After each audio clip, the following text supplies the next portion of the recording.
Good afternoon, everyone, and to those of you catching this on the replay.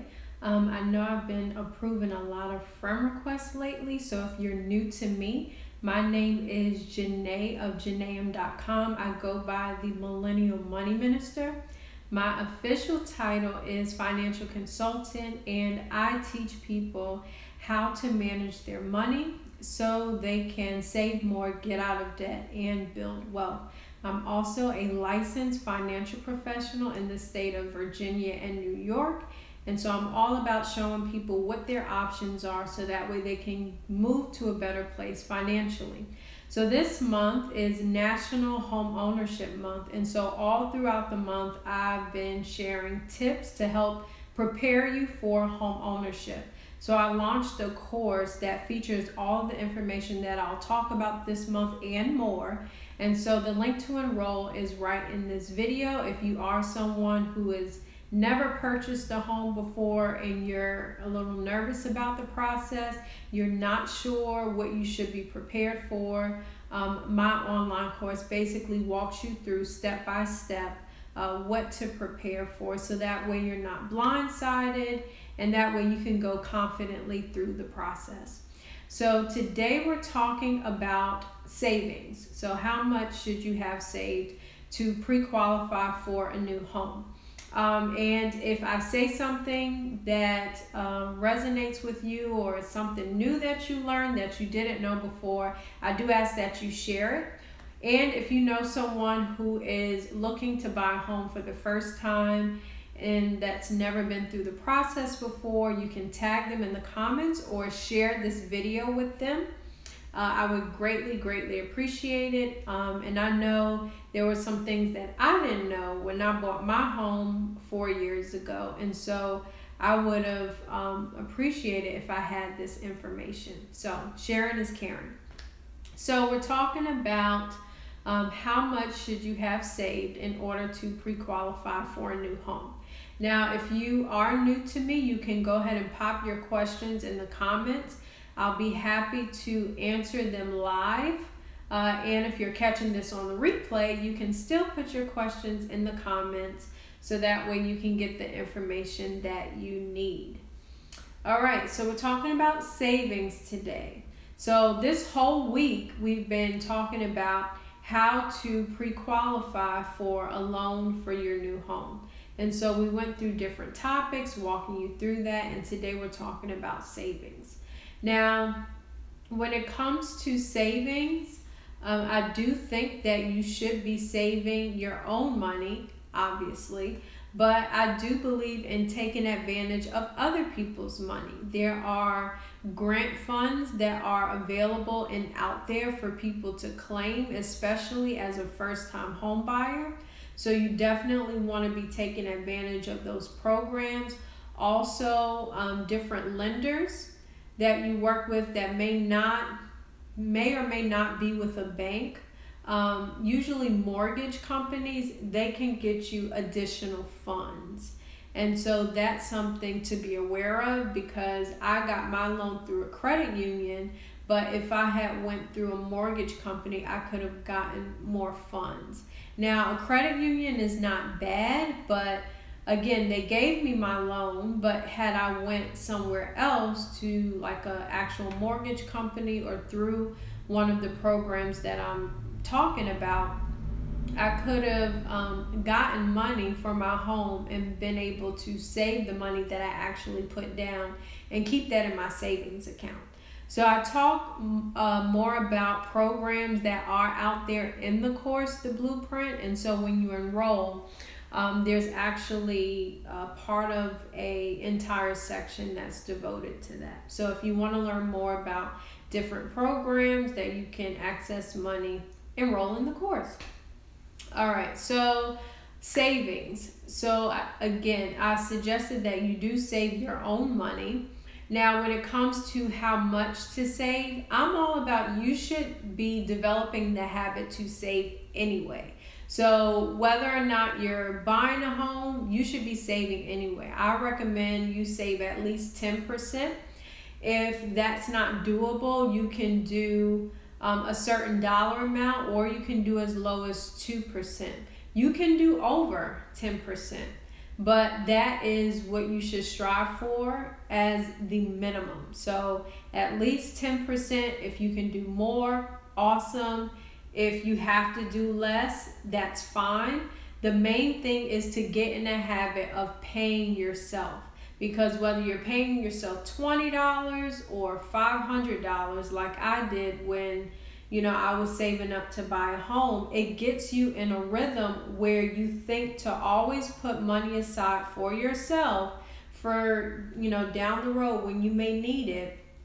And what that does is it trains you to be able to put money away so you don't have to use credit cards. Now, there's something I wanted to say and it left my mind just that quickly, but when it comes to saving, again, it's getting in the habit of saving. So don't worry about, the dollar amount so much, but focus on developing the discipline and the consistency to keep saving, to start saving and to keep saving, because that's important. Okay, I wanted to say something about saving and it slipped my mind just that quick. Hopefully it will come back to me because it was good. It was good. Man, I hate when that happens. So at least 10%. If you can do more, that's fine. Okay.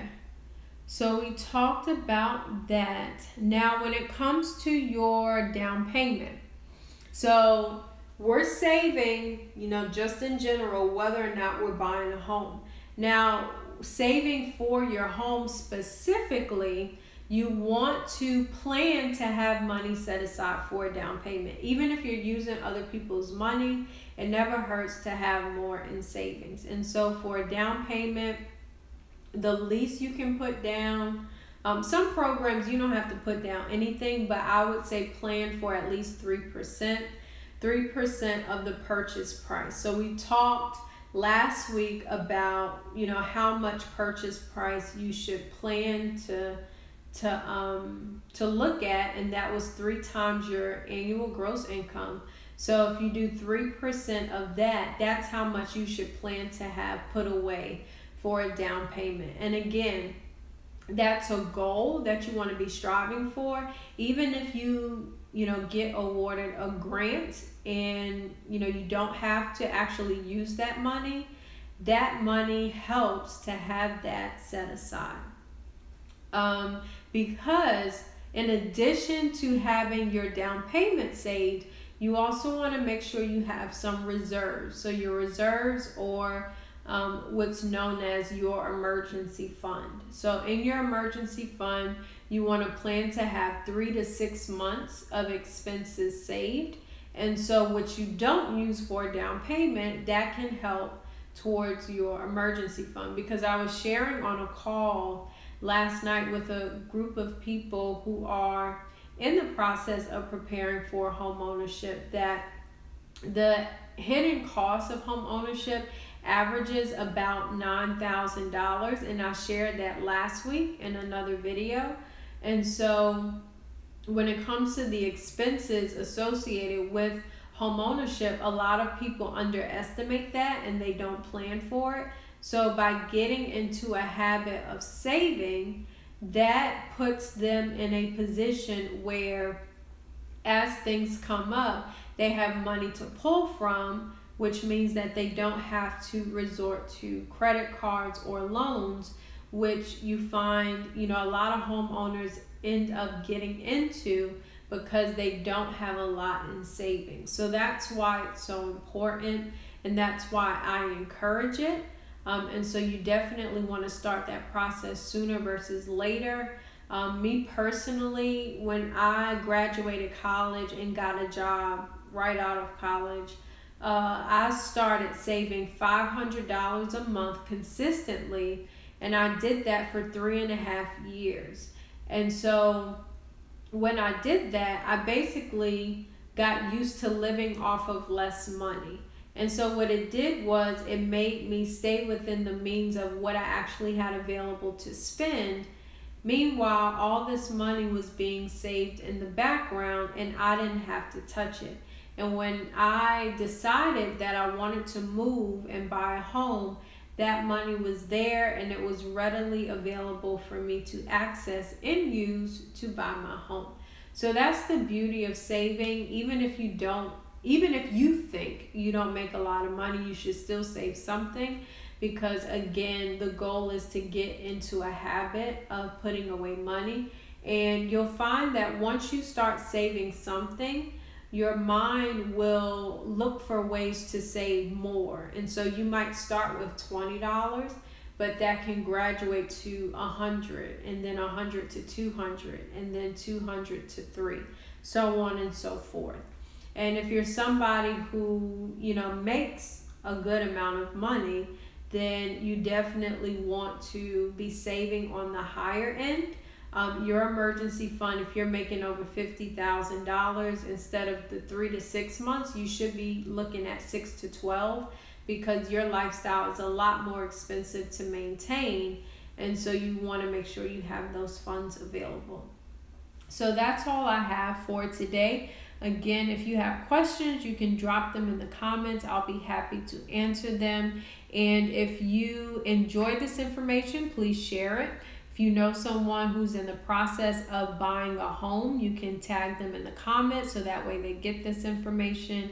And if you want more information just like this, so that way you can be in a better position to purchase a home, you can enroll in the Blueprint. It is a 5-week self-paced course that basically prepares you for home ownership and goes through all the information that I'm talking about this month and more. And then I added a support component so that way you can ask all the questions that you have while going through the course content. So again, if you have comments, drop them in the comment section. I'll be happy to answer. Share this, I greatly appreciate it, or tag someone who's in the process of buying a home. And I hope you all have a great weekend, and I'll be back at it again next week. So have a great weekend, and you all take care, and thanks for tuning in. Bye-bye.